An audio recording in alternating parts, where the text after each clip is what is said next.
लोकतंत्र में जो बाबा साहेब अम्बेडकर जिन्हें संविधान लिखा आज़ादी के बाद, 4 खंभों का उन्होंने चर्चा किया। लोकतंत्र के 4 खंभे,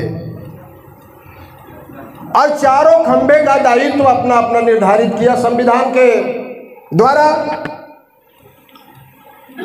कि आपको अपने अपने क्षेत्र में निष्ठा और ईमानदारी से काम करना है।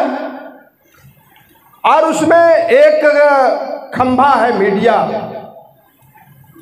एक खंभा है न्यायपालिका, एक खंभा है कार्यपालिका और एक खंभा है विधायिका,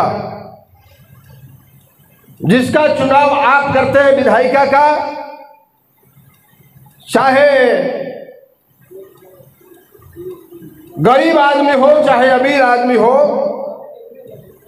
झोपड़ी में रहता हो या महल में रहता हो, पैदल चलता हो या गाड़ी से चलता हो या जहाज से चलता हो, लेकिन संविधान ने सबको एक वोट का अधिकार दिया।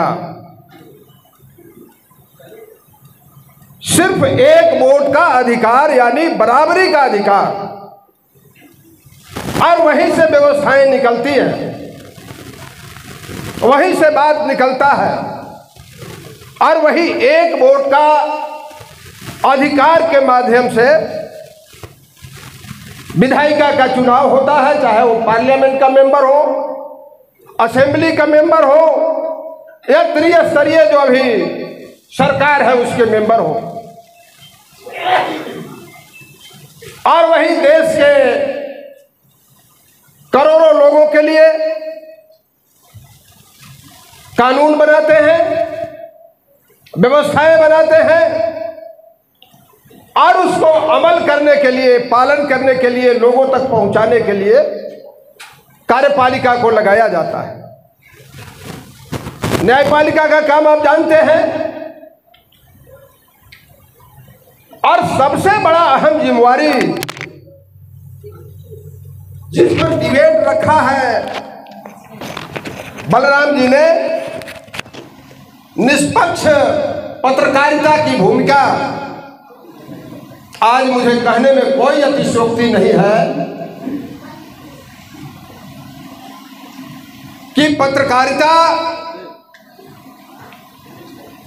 एक व्यवसाय बन चुका है। पत्रकारिता पक्षकारिता बन चुका है। पक्षकारिता, पत्रकारिता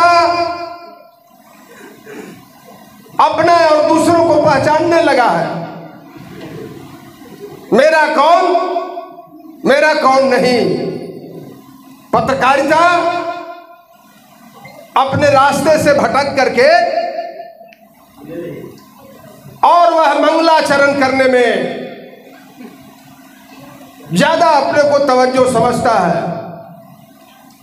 अभी मई के महीने में अप्रैल में 22 अप्रैल को पुलवामा का घटना हुआ था। और उसके बाद युद्ध कह सकते हैं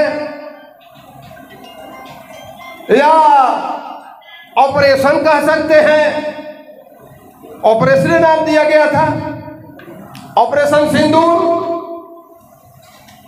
आपने सुना होगा, अपने कानों से देखा होगा, अपने आंखों से कि मीडिया ने किस तरह से उसको महिमा मंडप किया कि लाहौर कल कब्जा आज हो गया, कल कराची कब्जा हो जाएगा, कल सारा चीज हो जाएगा, पाकिस्तान परसों खत्म हो जाएगा। दुनिया के लोगों ने भारतीय मीडिया को बहुत निचले स्तर का पैमाइश से देखना शुरू किया, जो सच्चाई सामने आया। मीडिया का मतलब होता है ना मैं तेरा हूं ना मैं मेरा हूं। जो सही चीज दर्पण, मीडिया समाज का दर्पण होता है। और दर्पण में जो आपका चेहरा होता है वही दिखता है, चेहरा बदलता नहीं है दर्पण में। तो मीडिया जो है वो समाज का दर्पण है।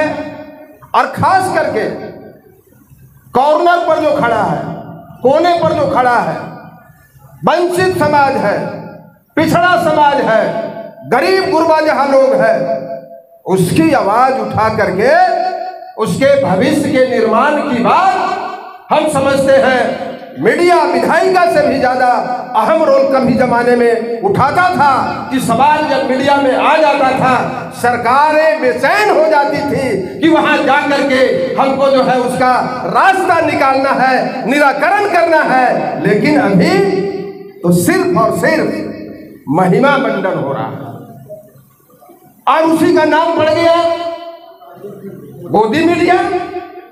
अभी कुछ साथी को मैं देख रहा था, आए थे, लेकिन कोई साथी अजय जी ने शायद चर्चा किया गोदी मीडिया का, तो चले गए उठ करके, बर्दाश्त नहीं हुआ। हम देखा एक आध आदमी को, ज्यादा को नहीं, चले गए। अरे हिम्मत रखना चाहिए सच को सुनने के लिए और सच को स्वीकार करने के लिए। यही है सच्चा पत्रकारिता, यही है सच्चा मीडिया, यही है सच्चा रास्ता। बलराम जी, आप संपूर्ण अभाव में काम कर रहे हैं, लेकिन मैंने देखा हूं 2-3 उदाहरण। मैं बहुत ज्यादा लंबा चौड़ा कोई बात नहीं करना चाहता। अभी विगत 1 साल पहले, 1.25 साल पहले पार्लियामेंट का चुनाव हो रहा था और जिस तरह से आपने समाज के तमाम लोगों के भावनाओं को, खासकर गरीब गिरगों जो बैक बेंचर थे, पिछली पंक्ति में थे, अपने माध्यम से भरसक कोशिश करके आपने दिखाने का काम किया। मैं आपको क्रेडिट देना चाहता हूं कि उस माध्यम से समाज को एकत्र होने का मौका मिला और न सिर्फ मौका मिला बल्कि उसका परिणाम भी आया। और समाज को जिस तरह से एकजुटता का संदेश दिया, हम सैल्यूट करते हैं समाज के तमाम लोगों को जो बिखरे हुए थे। हमारा ही समाज